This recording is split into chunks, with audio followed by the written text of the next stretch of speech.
اعوذ باللہ من الشیطان الرجیم بسم اللہ الرحمن الرحیم۔ محترم حضرات، آج سورہ النور کا مختصر خلاصہ پوری سورت کا آپ کے سامنے ہم پیش کریں گے دو قسطوں میں انشاءاللہ۔ ابتدائی 34 آیتوں کا خلاصہ اس وقت بیان کریں گے اور بعد والی 30 آیتوں کا خلاصہ انشاءاللہ ہم اس کے دوسرے حصے میں آپ کے سامنے پیش کریں گے۔ یہ اس لیے کہ ہم نے مختصر طور پر جو آپ کے سامنے مختلف درسوں میں تفسیر پیش کی ہے وہ ذہن میں دوبارہ سے حاضر ہو جائے۔ یہ سورۃ النور مدینے میں نازل ہوئی، اس میں 64 آیات ہیں اور 9 رکوعات ہیں۔ اللہ نور السماوات والارض 5ویں رکوع کی پہلی آیت کے لفظ نور سے اس سورت کا نام رکھا گیا ہے۔ یہ سورت غزوہ بنو المصطلق کے بعد نازل ہوئی۔ اس سورت میں جن واقعات کا ذکر ہے ان میں واقعہ عفق سب سے خاص ہے، جس میں کافروں اور منافقوں کی طرف سے حضور نبی کریم صلی اللہ تعالی علیہ وسلم کی سب سے پاک باز بیوی ام المؤمنین حضرت عائشہ رضی اللہ تعالی عنہا کو بدنام کرنے کی کوشش کی گئی تھی۔ غزوہ احزاب کے موقع پر حضور نبی کریم صلی اللہ تعالی علیہ وسلم کے مشورے کا بھی ذکر ہے اور منافقین کی کچھ حرکتوں کا بھی ذکر ہے، اور بھی کچھ واقعات ہیں جو اس صورت میں پیش کیے گئے ہیں۔ اس صورت میں جو احکامات بیان کیے گئے ہیں ان کی تفصیل درج ذیل ہے۔ زناکار کی سزا بیان کی گئی ہے، شادی شدہ کو رجم اور کنوارے کو 100 کوڑے مارے جائیں۔ یہ حکم دیا گیا ہے کہ زناکار مرد یا زناکار عورت سے ایمان والے نکاح نہ کریں۔ یہ حکم بھی دیا گیا ہے کہ جو پاک دامن عورتوں پر زناکاری کا جھوٹا الزام لگاتے ہیں اور پھر 4 گواہ پیش نہیں کرتے، اپنے الزام کے ثبوت میں انہیں 80 کوڑے مارے جائیں اور ان کی گواہی کو کبھی قبول نہ کیا جائے۔ 6 آیت میں ان لوگوں کے بارے میں ذکر ہے جو اپنی بیویوں پر زناکاری کا الزام لگاتے ہیں کہ انہیں لعان کرنا ہوگا۔ لعان کا مطلب ہے 4 مرتبہ قسم کھائی جائے گی اور 5ویں مرتبہ یہ قسم کھائی جائے گی کہ اگر میں جھوٹ بول رہا ہوں تو میرے اوپر خدا کی لعنت ہو اور اس کا غضب ہو۔ 11ویں آیت میں اللہ تبارک و تعالی نے 11ویں آیت سے لے کر 20ویں آیت تک واقع عفق کا ذکر کیا ہے اور منافقوں کے اس جھوٹے الزام کا جواب دیا ہے جو انہوں نے حضرت عائشہ صدیقہ رضی اللہ تعالی عنہا پر لگایا تھا۔ 21ویں آیت میں ایمان والوں سے کہا گیا ہے کہ تم شیطان کی پیروی مت کرنا، کیونکہ شیطان ہمیشہ فحش اور منکر بات کا حکم کرتا ہے۔ 22ویں آیت میں اس واقعے کا ذکر ہے جس میں حضرت ابوبکر صدیق رضی اللہ تعالی عنہ نے جو الزام لگانے والوں کی سازش میں ملوث ایک شخص حضرت مستح، جن کو ماہانہ خرچ حضرت ابوبکر دیا کرتے تھے، یہ خرچ دینا بند کر دیا تھا۔ ان سے کہا گیا ہے کہ مالدار لوگ ایسا نہ کریں کہ غریبوں کی مدد کرنے سے خود کو روکے رکھیں، بلکہ ایمان والوں کو چاہیے کہ انہیں معاف کر دیں۔ 23ویں اور 24ویں اور 25ویں آیت میں بتایا گیا ہے کہ جو لوگ ایمان والی پاک دامن عورتوں پر الزام لگاتے ہیں، اللہ نے ایسے لوگوں پر دنیا اور آخرت میں لعنت بھیجی ہے۔ جو لوگ ایمان والی پاک دامن عورتوں پر الزام لگاتے ہیں، اللہ نے ایسے لوگوں پر دنیا اور آخرت میں لعنت بھیجی ہے۔ اس دن ہاتھ، پاؤں اور زبانیں گواہی دیں گی اور ہر گناہ کا بھرپور بدلہ دیا جائے گا۔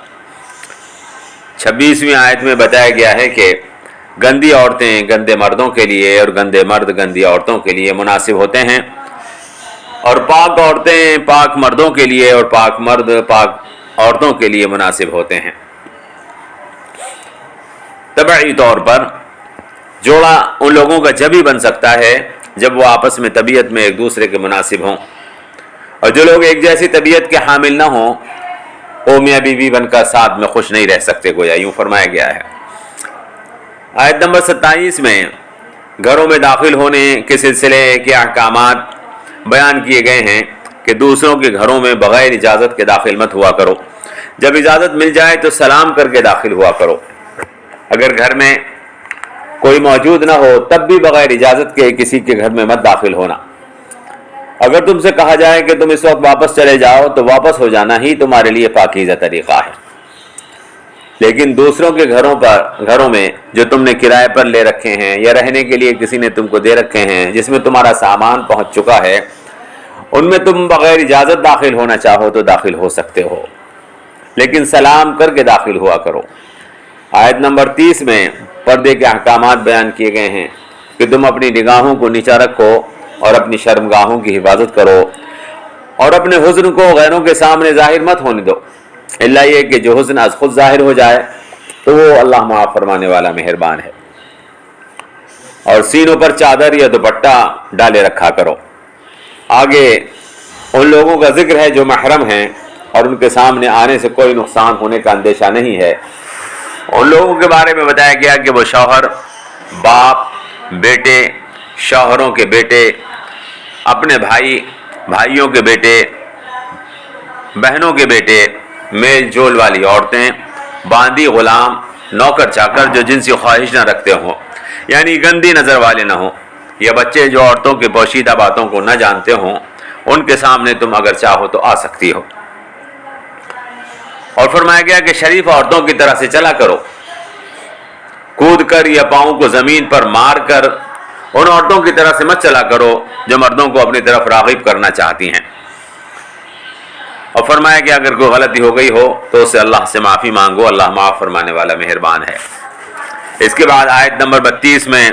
جوان لڑکوں اور جوان لڑکیوں کے نکاح کر دینے کا حکم ہے، اور یہ حکم ہے کہ روزگار کی وجہ سے نکاح میں تاخیر مت کرنا،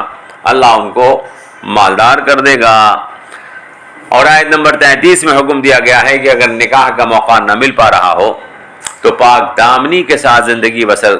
کیا کرو، یہاں تک کہ اللہ انہیں نکاح کے لائق اور مالدار بنا دے۔ اسی آیت کے دوسرے حصے میں حکم ہے کہ تمہارے غلاموں میں سے جو مکاتبت کی درخواست کریں تم انہیں مکاتب بنا دیا کرو، اور اگر تم ان میں بہتری جانتے ہو، بلکہ اگر ضرورت پڑے تو انہیں کچھ مال بھی دے دیا کرو۔ اور مکاتبت کے بارے میں ہم تفصیل سے بتا چکے ہیں کہ مکاتبت کا مطلب یہ ہے کہ غلام اپنے مالک سے کہے کہ اتنے پیسے لے کر آپ مجھے آزاد کر دیں، تو ایسی صورت میں اگر مالک یہ سمجھتا ہے کہ اس کی آزاد کر دینا معاشرے کے لیے نقصان دہ نہیں ہوگا تو اس کو حکم ہے کہ وہ اس کو آزاد کر دے۔ اور حکم ہے کہ اپنی باندیوں کو بدکاری پر آمادہ مت کرنا۔ فرمایا کہ اگر کسی نے باندیوں کو بدکاری پر آمادہ کیا تو اس کا گناہ باندیوں پر نہیں ہوگا، اللہ ان کو معاف فرما دے گا، بلکہ اس کا گناہ ان لوگوں پر ہوگا جو ان کو بدکاری پر آمادہ کر رہے ہیں یا مجبور کر رہے ہیں۔ آیت نمبر 34 میں بتایا گیا ہے کہ اللہ نے اپنے احکامات بالکل واضح تمہارے لیے بیان فرما دیے ہیں، اور گزشتہ اقوام کے حالات اور برائیوں کے نتائج بھی تمہارے سامنے پیش کر دیے ہیں۔ جو شخص پاکیزگی کے ساتھ زندگی بسر کرنا چاہے اس کے لیے اللہ کی نصیحتیں بہترین نصیحت ہیں۔ یہ آیت نمبر 34 تک جو احکامات بیان کیے گئے تھے ان کا ایک مختصر خلاصہ ہم نے آپ کے سامنے پیش کیا۔ انشاءاللہ آخر کی 30 آیتوں کا خلاصہ اس کے بعد اگلے درس میں ہم آپ کے سامنے پیش کریں گے، جس میں ہم آپ کو یہ بھی بتائیں گے کہ سورہ نور کا نام النور جو رکھا گیا تو النور کا کیا مطلب ہے۔ اللہ سے دعا کیجیے اللہ تبارک و تعالی ہمیں درس قرآن کو مضبوطی کے ساتھ سمجھنے کی اور اس پر عمل کرنے کی توفیق عطا فرمائے۔ جو لوگ درس قرآن سے جڑے ہوئے ہیں وہ نہایت مبارک ہستیاں ہیں، اور ان کو چاہیے کہ وہ قرآن پاک کے اس پیغام کو زیادہ سے زیادہ لوگوں تک پہنچائیں۔ ہماری مائیں اور بہنیں اور ہمارے بھائی جو اس کام سے جڑے ہوئے ہیں وہ اگر اس کو دوسروں تک پہنچائیں گے تو تبلیغ دین اور دعوت دین کا ثواب انشاءاللہ ملے گا، اور اللہ تبارک و تعالیٰ انہیں دنیا میں بھی اور آخرت میں بھی اپنی نعمتوں سے سرفراز فرمائے گا۔ والسلام علیکم ورحمۃ اللہ وبرکاتہ۔